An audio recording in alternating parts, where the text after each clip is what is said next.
Bienvenidos a la Escuela de Capacitación Bíblica de la Iglesia Cristiana Renacer. Estamos estudiando las parábolas de Jesús. Hoy vamos a ver la parábola del trigo y la cizaña. Nos encanta este estudio bíblico porque estamos aprendiendo directamente de Jesús, en la enseñanza del Señor que nos lo dijo en los Evangelios, registrado allí, inspirado por el Espíritu Santo. Ahí tenemos las parábolas de Jesús. El Señor Jesús utilizó este método para explicar verdades profundas. La verdad es que con su mensaje sencillo, pero a la vez profundo, impactó a miles de personas. Hace ya casi 2000 años del Evangelio en esta tierra y la verdad es que sigue tocando vidas, sigue impactando y transformando vidas cada enseñanza del Señor. El Señor usó la parábola para poder, que la gente pudiera entender mejor la enseñanza del Señor. Algo que ya lo hacían los judíos religiosos en ese tiempo. Así que el Señor aprovechaba para enseñar con una figura retórica que explica una verdad espiritual que es profunda, pero se puede hacer sencilla en la manera de expresarlo. Y se compara con un relato que se extrae de la vida real, que puede ser verdadero o ficticio, pero cuando uno lo lee dice, sí, esto podría haber pasado en ese momento, bajo esas circunstancias, incluso muchas veces de esa misma parábola puede aplicarse hoy mismo, por ejemplo en el campo, con el tema de la parábola de las semillas, el crecimiento. Es verdad que hoy por hoy ya se siembra de manera diferente, pero el proceso del crecimiento es igual. Entonces el principio es cómo el Señor usó relatos de la vida real, cotidiana, para expresar esas verdades profundas, espirituales. Y la verdad es que el Señor usaba este método para que solamente lo entendieran aquellos que quisieran entender. Para la gente religiosa que no les interesaba nada de lo que el Señor decía, que tenía el corazón duro y cerrado, eran simplemente historias que ahí el maestro de Galilea estaba enseñando. Pero los que amaban a Jesús, los que querían ser sus discípulos, ¿sí? Se alimentaban de la palabra de Dios, de lo que Jesús decía, y ponían en práctica lo que el Señor les enseñaba. Así que ellos estaban muy atentos y aprendían cómo encontrar la verdad espiritual atrás de una parábola. De hecho, la iglesia después siguió usando este método por muchos años. Hoy por hoy ponemos muchas ilustraciones, tal vez no hacemos exactamente una parábola, pero sí ponemos muchas ilustraciones que nos ayudan a entender mejor la verdad. Así que el Señor lo hacía para que aquellos que son discípulos entiendan la verdad y a otros, pues la verdad es que les cerraba también el corazón, ¿no? Pero también el Señor les daba explicación hasta lo que podían oír, hasta donde podían entender. El Señor conocía la mentalidad humana, sabía las personas con quien estaba trabajando, así que en vez de hacer una disertación filosófica, lo que Jesús hacía es una enseñanza práctica, fácil de entender, fácil de aplicar. Por eso eran tan impactantes las enseñanzas del Señor, que la gente decía, el Señor no enseña como los fariseos, como los escribas, porque lo dice con autoridad. El Señor dice esto es así, y bueno, el Señor lo dice con toda autoridad porque Él sabe lo que estaba diciendo. En cambio, los escribas tenían que remontarse a lo que dijo otro, y a lo que dijo otro, y esta es la opinión de la mayoría. Jesús no es así. Jesús nos enseña la verdad a través de lo que Él dice, su palabra. Hoy vamos a ver la parábola del trigo y la cizaña que se encuentra en Mateo capítulo 13. Vamos a leer versículos 24 al 30. Después Jesús mismo da la explicación desde el 36 al 43.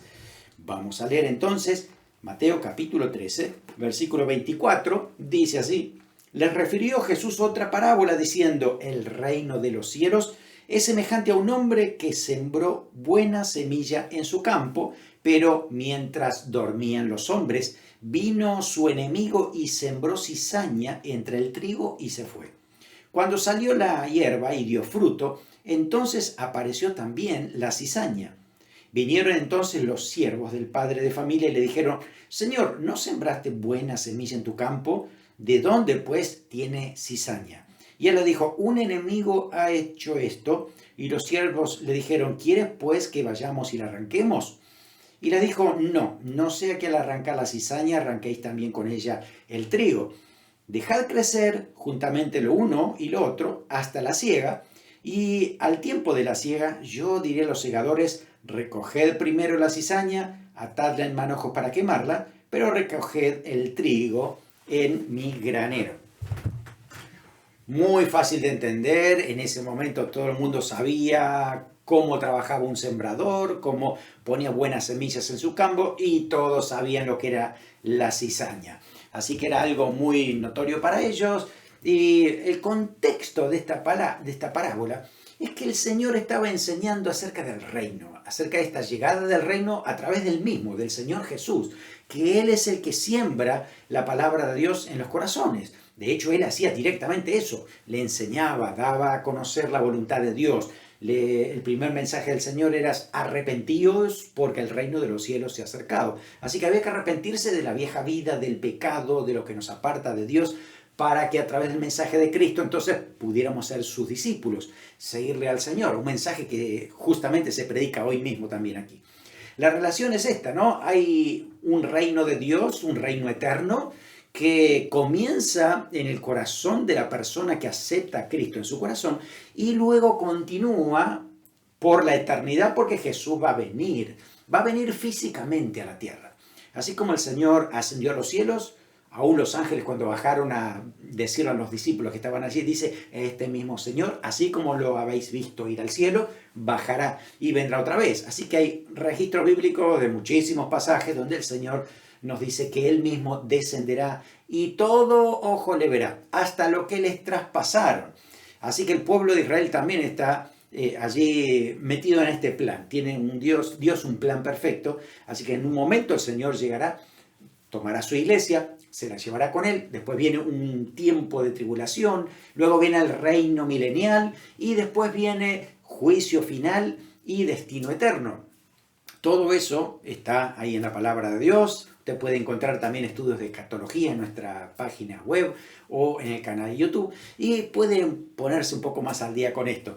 Jesús, en esta parábola, hace una breve descripción de un aspecto de ese plan eterno de Dios. Por eso, enfatizando lo que es el reino de los cielos, cómo el Señor viene a gobernar desde nuestro corazón, después a todo el mundo, ese gobierno, ese reino de Dios comienza en nosotros cuando seguimos a Jesús, cuando damos los primeros pasos.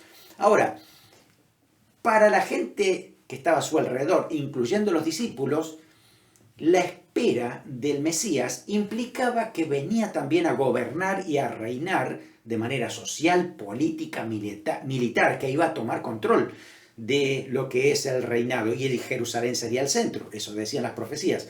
Pero nunca habían entendido bien el concepto de que el Señor iba a venir primero para poder traer la paz con Dios, y después de mucho tiempo va a volver otra vez para establecer su reinado milenial. Así que hay un paréntesis en el medio que hay que considerar. Los discípulos no lo estaban entendiendo y Jesús, a través de las parábolas, le está enseñando esto. Mire que el reino no va a venir inmediatamente. Hay que esperar con paciencia y tienen que saber que Dios está trabajando durante ese tiempo de espera.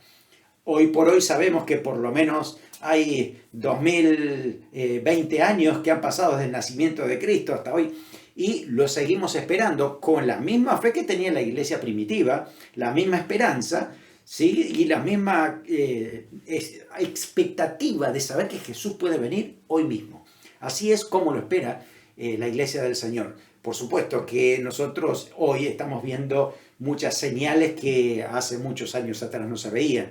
Entonces decimos cuán cerca estamos. Este es el último tiempo. En cualquier momento puede venir el Señor.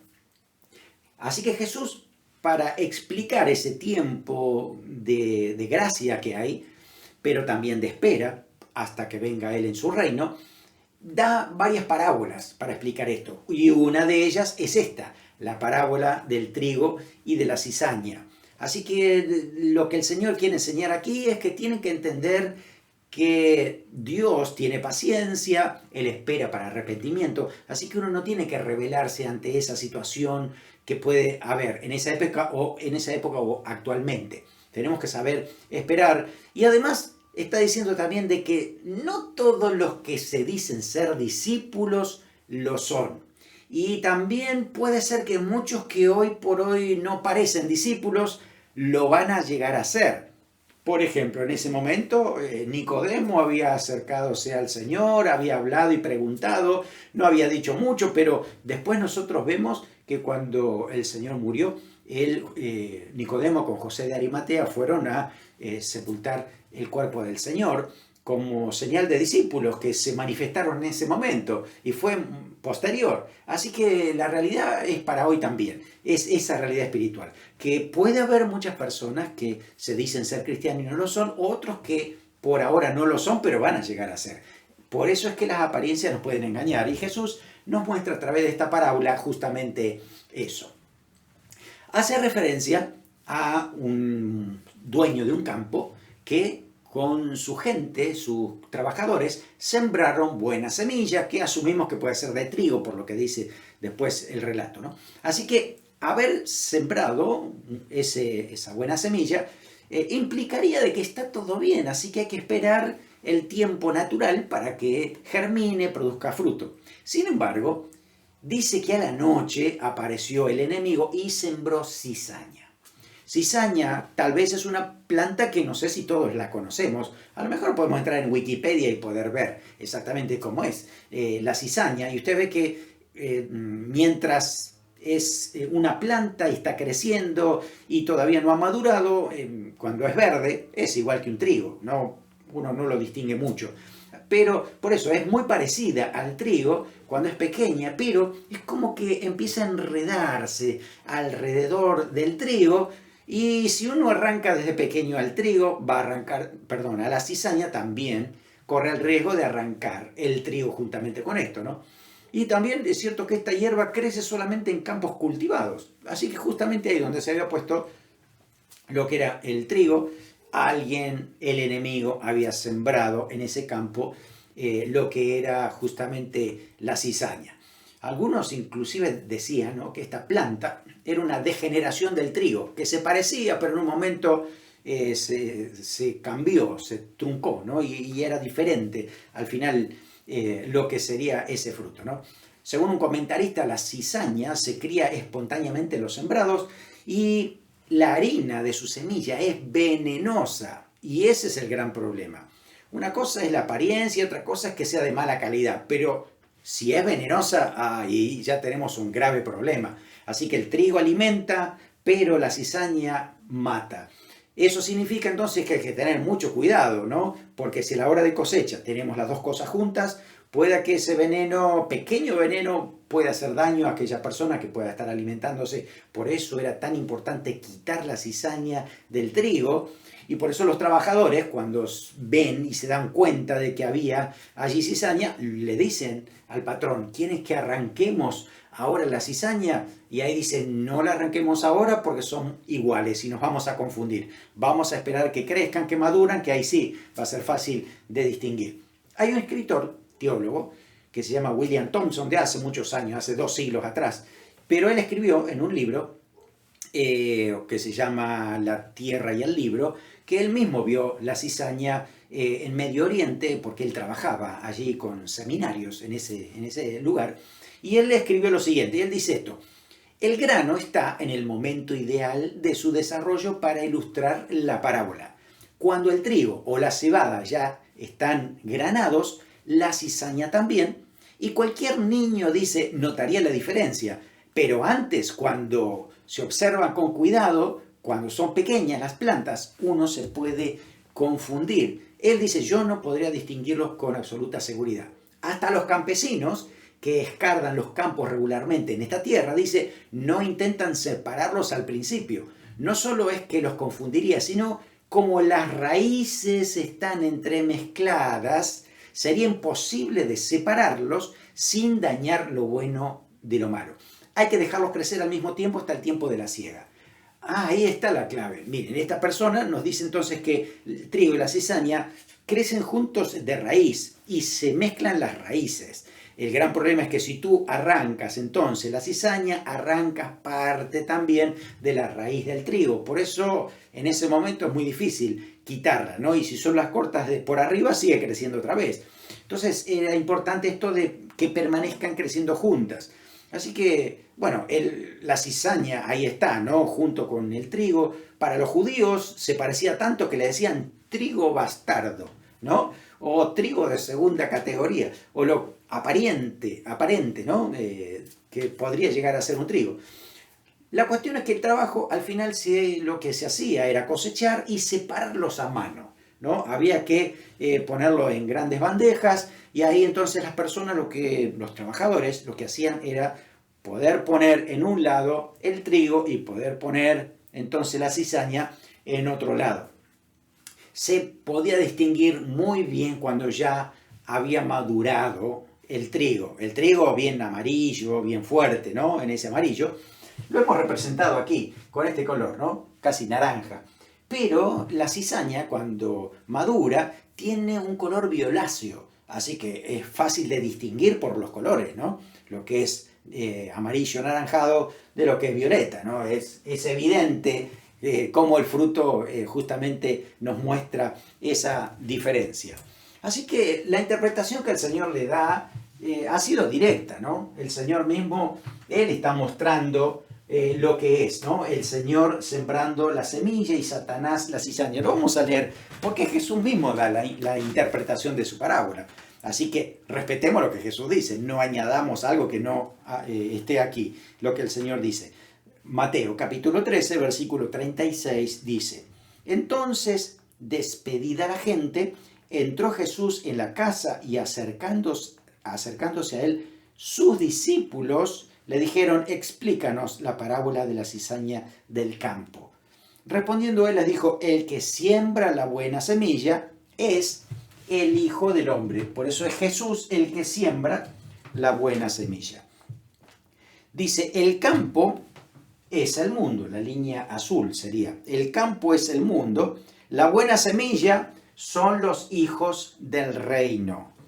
Dice, la cizaña son los hijos del malo, que siembra justamente el diablo. Dice, el enemigo que la sembró, acá está, es el diablo. La siega, sería aquí el juicio final, ¿no? La siega es el fin del siglo. Los segadores son los ángeles. De manera que como se arranca la cizaña y se quema en el fuego, así será el fin de este siglo. Enviará el Hijo del Hombre a sus ángeles, recogerán de su reino a todos los que sirven de tropiezo y los que hacen iniquidad. Aquí está. Y dice aquí, lo echarán en el horno de fuego. Allí será el lloro y el crujir de dientes. Hablando del destino eterno. Dice, entonces los justos resplandecerán como el sol en el reino de su Padre. El que tiene oídos para oír, que oiga. Así que fíjese que el Señor está diciendo que la buena semilla se guarda en los graneros, hablando del reino eterno, y la cizaña será quemada en el agua de fuego. Así que este es el principio que dice el Señor, ¿no? En el campo, hoy por hoy, en nuestra realidad, como en otras realidades pasadas, es que en el campo coexisten, están juntos los hijos del reino y los hijos del malo, la buena semilla y la cizaña, ¿no? Jesús, cuando hablaba de cizaña, no estaba hablando de chismerío, ¿no? De malas intenciones. Eso es muy superficial. Cuando uno dice, ¡ay, qué cizañero que es este! ¿Qué hace? Lo que hace es provocar que se confronten ciertas personas, ¿no? Es muy malicioso. No, el Señor está hablando de algo mucho más profundo, está hablando del corazón del hombre, está hablando de ese corazón o rendido a Cristo o que rechaza a Cristo, ¿no? Entonces, en ese sentido, es que la buena semilla es que hay corazones que son discípulos del Señor y han recibido su palabra, así que son buena semilla y van a crecer hasta que estemos en su presencia, ¿no? Allí las cosas, el Señor va a hacer la diferencia. Cizaña es el corazón cerrado a la palabra de Dios, que le hace caso al diablo, a Satanás. ¿Cómo es que Satanás siembra cizaña? Bueno, la Biblia dice que el diablo es el Dios de este siglo. Dios de este siglo. Y cuando se habla siglo acá, tiene que ver con la filosofía. Filosofía que hay en este sistema, ¿no? Ambición de éxito, riqueza, poder, placer. Es decir, esto continúa, ¿no? Pero esa filosofía que está presente en este mundo viene por parte de Satanás. El diablo influye en las personas, influye en aquellos que tienen el corazón, de acuerdo al estándar de Satanás, son ateos, no quieren saber nada de Cristo, rechazan el mensaje, ellos mismos tienen una filosofía que viene del diablo para separar, para que no crean, para que esa buena semilla de Cristo no permanezca en las personas. Por eso esta realidad está hoy presente también. El diablo, el Dios de este siglo, sigue haciendo ese trabajo hoy por hoy. Dice también en Corintios que ha cegado el entendimiento. Otra cosa, dice eso, ¿no? Ciega el entendimiento para que no conozcan ni comprendan la luz del Evangelio. Por eso predicamos el mensaje de Cristo y oramos y echamos fuera al enemigo para que la semilla llegue a cada corazón, sea recibida, crezca y produzca fruto. Pero hoy por hoy en el campo, ¿no? Vamos a encontrar muchas personas que siguen al diablo y otras que siguen al Señor. Cuidado que a veces se parecen mucho. La apariencia puede engañar. Hay muchos que pueden manifestarse tan buenos como un hijo de Dios. O hay hijos de Dios que hoy por hoy no están en buenas condiciones, ¿no? Dejan mucho que desear. Sin embargo, Dios va a tratar sus vidas, los va a perfeccionar y van a llegar a cambiar. Entonces, hoy por hoy las apariencias nos pueden engañar. Por eso el Señor nos dice que cuando la planta es pequeña se parecen mucho. Fíjense, pusimos T1, C1, es decir, trigo 1, cizaña 1. Al principio son iguales. Trigo 2, cizaña 2. Empiezan a crecer, las plantitas son muy parecidas. Trigo 3, cizaña 3. Ya la planta, sin madurar, son casi iguales. Todavía usted no la puede distinguir. Pero aquí estamos en la última parte del crecimiento, donde tenemos trigo 4, la cuarta etapa de crecimiento, ¿no? Y lo que es la cizaña, ahora sí se distingue. El fruto es diferente. Uno tiene un color, otro tiene otro, la forma es muy diferente, así que aquí sí se puede extraer. Entonces, el momento de poder quitar la cizaña del trigo se llama juicio final, bíblicamente hablando. Es cuando cada uno va a comparecer delante de Dios. Dios abre los libros y dice, tú no estás aquí por esto, esto y esto. Entonces dice, serán lanzados al lago de fuego. Sin embargo, los hijos de Dios, el trigo limpio, según lo que dice la palabra, van al reino eterno del Señor. Así que en este sentido es que la cosecha va a hacer la diferencia entre las dos plantas. Jesús siempre dijo, y lo dijo de otras maneras también, que uno tiene que reconocer a las personas por su fruto, es decir, por el resultado de sus obras según lo que hay en el corazón. En algún momento la evidencia se va a presentar. Mateo 7, 18 al 20, Jesús lo dijo, no puede el buen árbol dar malos frutos, ni el árbol malo dar buenos frutos. Todo árbol que no dé buen fruto es cortado y echado en el fuego. Lo mismo, otra vez.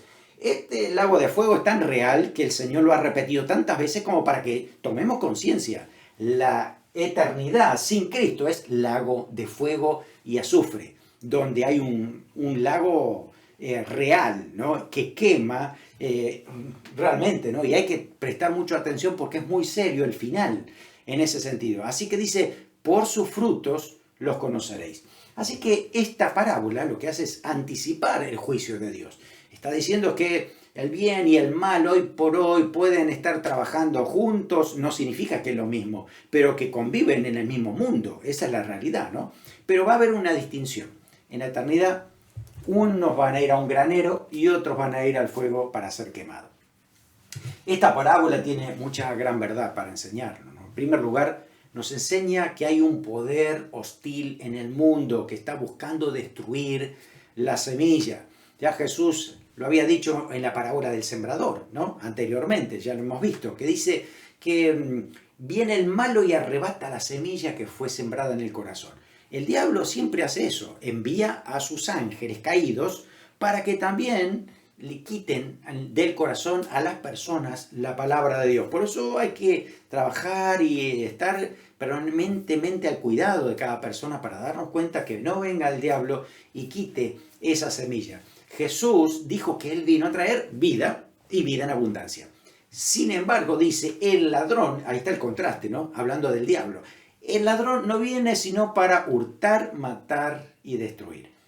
La realidad espiritual es que además de Jesús, obrando con su poder y sus ángeles, está en oposición, no es a un 50%, es mínimo, ¿no? Pero hay una oposición de parte del diablo y de sus ángeles. El Señor también, a través del apóstol Pablo, lo dice claramente en Efesios capítulo 6, versículo 12. Dice, porque no tenemos lucha contra sangre y carne, es decir, si hay disputas, peleas, luchas, no es contra la gente, realmente, ¿no? Sino contra principados, potestades, contra gobernadores de las tinieblas de este siglo, contra huestes espirituales de maldad en las regiones celestes. ¿De qué se trata esto? Según la palabra de Dios, Dios creó a todos sus ángeles y en ese sello de perfección de esa creación crea a Lucifer, un ángel hermoso que iba a tener toda la responsabilidad de glorificar a Dios por medio de los ángeles. Sin embargo, este ángel, Lucifer, se rebela, quiere ser como Dios, quiere usurpar el trono. Eso nos lo dice Ezequiel capítulo 28, Isaías capítulo 14 también, representándolos, ¿no?, por un rey de Tiro y demás. Así que ahí es donde nos muestra la caída, porque Dios lo derriba entonces desde el Edén celestial y termina entonces siendo un ángel caído. Sin embargo, no cae solo. Según Apocalipsis 12, en una manera simbólica o figurada, más bien, dice que el dragón arrastraba la tercera parte de las estrellas. Las estrellas en ese momento simbolizan a los ángeles de Dios. Así que una tercera parte de los ángeles buenos caen juntamente con el diablo. Así que hoy por hoy la realidad es que hay 2/3 partes de ángeles buenos y una tercera parte de ángeles malos que siguen al diablo. Así que el diablo no es omnipresente, ni omnisciente, ni omnipotente. El diablo no puede estar en todos los lugares, así que él se organiza, por eso dice que hay potestades, gobernadores, huestes espirituales. El diablo se organiza para que en todo el mundo siempre haya algún demonio, algún espíritu malo, un ángel caído, que es lo mismo con diferentes nombres, que esté perturbando a la persona, que le esté robando la palabra, que le esté inculcando incredulidad, falta de fe, ¿no?, temor, ansiedad y tantas otras cosas que los llevan a separarse de Dios. Por eso es importante otra vez el mensaje, seguir predicando la palabra del Señor. Claro, todo esto es una realidad que no es visible a los ojos, pero espiritualmente esto es notorio. Se nota porque nosotros queremos crecer y de pronto aparecen tentaciones, aparecen tropiezos y uno dice, ¿qué me está pasando?, ¿no? Y la realidad es que dice el Señor que debemos nosotros tener una armadura espiritual puesta, que tiene que ver con la fe, con el escudo de la fe, la palabra de Dios. Usted lo puede leer en Efesios capítulo 6, desde el 13 en adelante, léaselo y ahí va a encontrar toda esa armadura espiritual que uno tiene que estar bien ceñido con esa verdad, ¿no? Porque hay momentos que son malos, hay días que son malos. El diablo parece que lanzara todo su arsenal contra nosotros y ahí es donde tenemos que estar firme, permaneciendo en la verdad del Señor para nosotros. Así que nos está enseñando una gran verdad, está diciendo que Satanás sigue sembrando cizaña hoy por hoy en el mundo y eso lo hará hasta que él sea luego lanzado al lago de fuego y azufre, ¿no? Nos enseña también, como una segunda verdad, lo difícil que es distinguir entre los que están en el reino y los que no están. Por eso, una persona puede parecer buena e interiormente ser mala. O una persona puede ser muy mala y Dios está tratando con esa persona que al final puede llegar a ser cristiana. Entonces, Dios no juzga por un evento solamente o por un día. juzga según toda la vida, todo lo que hemos hecho hasta el final de la vida. No, por eso es importante ver cómo Dios mira y juzga las cosas. A veces nosotros somos muy rápidos para segmentar a las personas, clasificarlos, distinguirlos, discriminarlos, etiquetarlos, y la verdad es que solamente Dios puede hacer eso. Nosotros lo que podemos hacer es predicar el mensaje de Dios, donde dice quiénes son los hijos de Dios y quiénes no lo son. Entonces, de esa manera puede estar claro para cada persona para decir, bueno, o soy hijo de Dios o no. Bueno, la palabra de Dios es clara. Amo al Señor, sigo al Señor, obedezco, hago su voluntad, entonces estoy en el camino correcto. Muchos pueden parecer que son discípulos, siervos del Señor, pero inclusive pueden hacer cosas extraordinarias para nosotros, ¿no? Mateo 7:21 dice el Señor Jesús, no todo el que me dice Señor, Señor, entrará en el reino de los cielos, sino el que hace la voluntad de mi Padre que está en los cielos. Muchos me dirán en aquel día, acá, en este tiempo, dice, Señor, Señor, ¿no profetizamos en tu nombre echamos fuera demonios y en tu nombre hicimos muchos milagros? Entonces les declaré, nunca os conocí, apartado de mí, hacedores de maldad. Así que está diciendo que hoy por hoy puede que no distingamos mucho a estas personas. Acá sí se sabrá.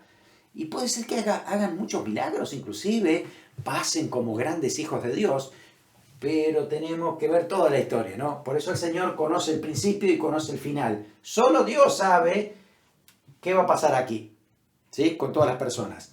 Claro que cada uno de nosotros lo vamos a saber también. ¿Por qué? Porque nos hemos decidido por Cristo. Le amamos al Señor. ¿Para qué vamos a irnos al mundo si sabemos quién es el Señor y lo que tiene lo mejor para nuestras vidas? Así que sabemos nosotros que somos el trigo del granero del Señor. Así que vamos a seguir en ese camino y que el Señor siga dando el crecimiento de lo que ha sembrado en nuestras vidas. Así que podemos estar tranquilos y saber lo que Dios está haciendo en nosotros. Lo que a lo mejor no podemos saber es qué está haciendo en otro. Eso es asunto de Dios. Ya no es asunto nuestro. Lo nuestro es que Dios trate con nosotros, que Dios nos forme y que podamos dar fruto para su gloria, ¿no? Esa es una gran verdad. Así que fíjense que esta parte no es fácil de distinguir, ¿no? Difícil de distinguir. Hay que esperar el tiempo. Pero aquí sí, el fruto es evidente y manifiesta realmente quién es una persona por adentro, ¿no? Otra verdad que aprendemos con esta parábola es que nos enseña a no precipitarnos con nuestros juicios. Sí, somos muy rápidos para juzgar, para decir cómo es, cómo no es, quién es y quién no es. La verdad es que el Señor nos enseña que el juicio hay que esperar hasta el último tiempo, allí, cuando el Señor va a traer esa cosecha, ¿no? Cada persona será juzgada, y no por una acción, sino por todo lo que hará en su vida. Hay muchas personas que pueda que hoy por hoy cometan un error terrible, y uno dice, ¡oh, qué terrible! Parece como que ya está descartado, ¿no? Sin embargo, Dios no lo mira así. Hay muchas personas que inclusive hoy pueden ir en contra de Dios, y en un momento a otro Dios los toca, cambian, y empiezan ahora a ir del lado de aquellos que son trigo limpio. Por ejemplo, Saulo. Saulo parecía que era una cizaña terrible que estaba destruyendo a la iglesia del Señor.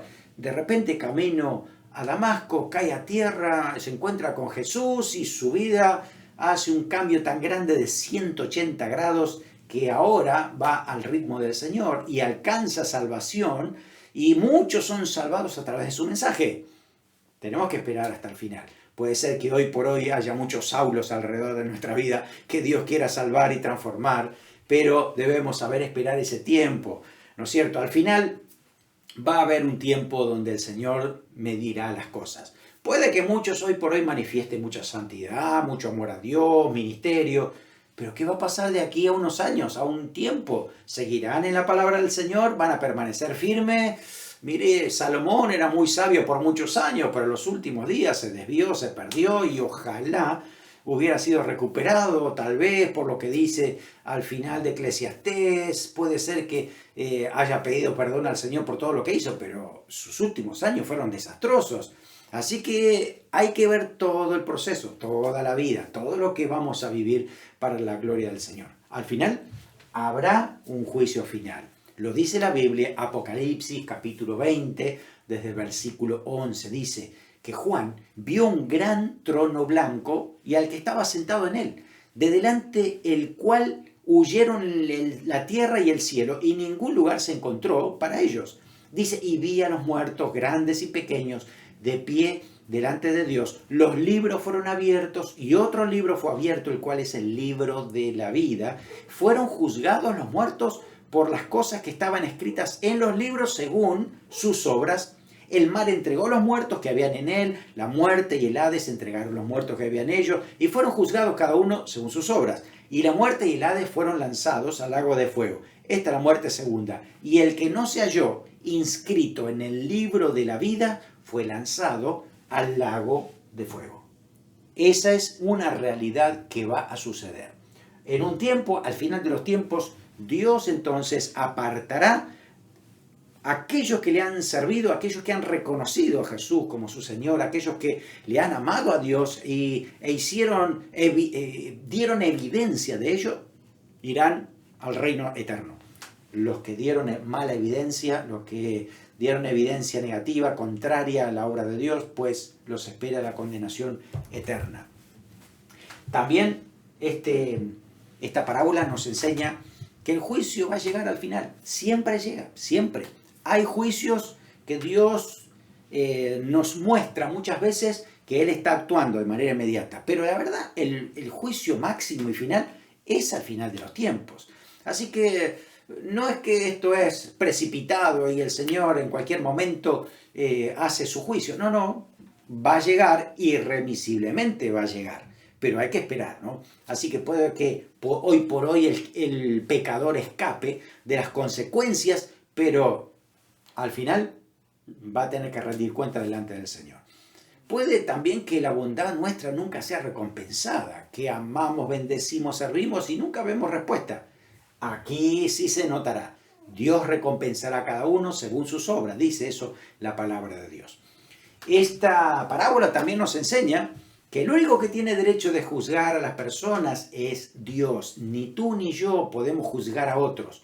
Jesús mismo lo dice, no juzguéis para que no seáis juzgados. Esa prerrogativa es solamente de Dios. Él es el que puede juzgar, porque Él es el dueño y todos vamos a tener que rendirle cuentas al Señor de lo que hayamos hecho.